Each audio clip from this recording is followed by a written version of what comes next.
But first this afternoon, 20 states, including Oregon and Washington, fire back at an executive order from President Trump targeting mail-in voting. Thanks so much for joining us on this Friday. I'm Tim Gordon. Those 20 states today filed a lawsuit against the Trump administration in hopes of stopping the president from restricting people from voting by mail. Kyle Boshi has more on the lawsuit and joins us now from the newsroom. Kyle. Tim, this lawsuit comes just days after President Trump issued an executive order that would bar the Postal Service from sending mail-in and absentee ballots to people who aren't on a national list of eligible voters. That state-by-state voter list would be compiled by the Department of Homeland Security, along with the Social Security Administration. The state of Oregon is pushing back against President Trump's executive order, which aims to restrict voting by mail.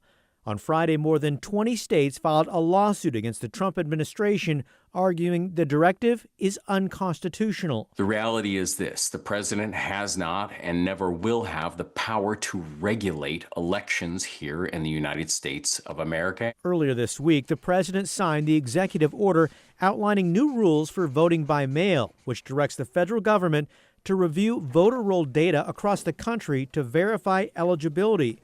It also asked the U.S. Postal Service to take measures to ensure that ballots are only sent to eligible voters. I don't know how it can be challenged. You'll probably challenge it. You may find a rogue judge. You get a lot of rogue judges.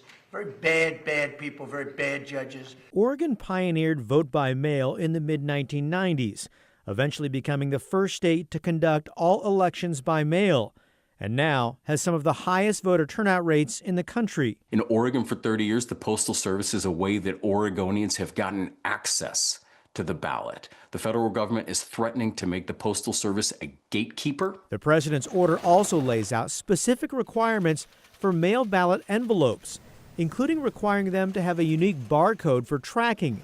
States and local governments that don't comply are at risk of losing federal funding. However, several judges have already blocked the president's previous efforts to force states to change their voting systems to his liking.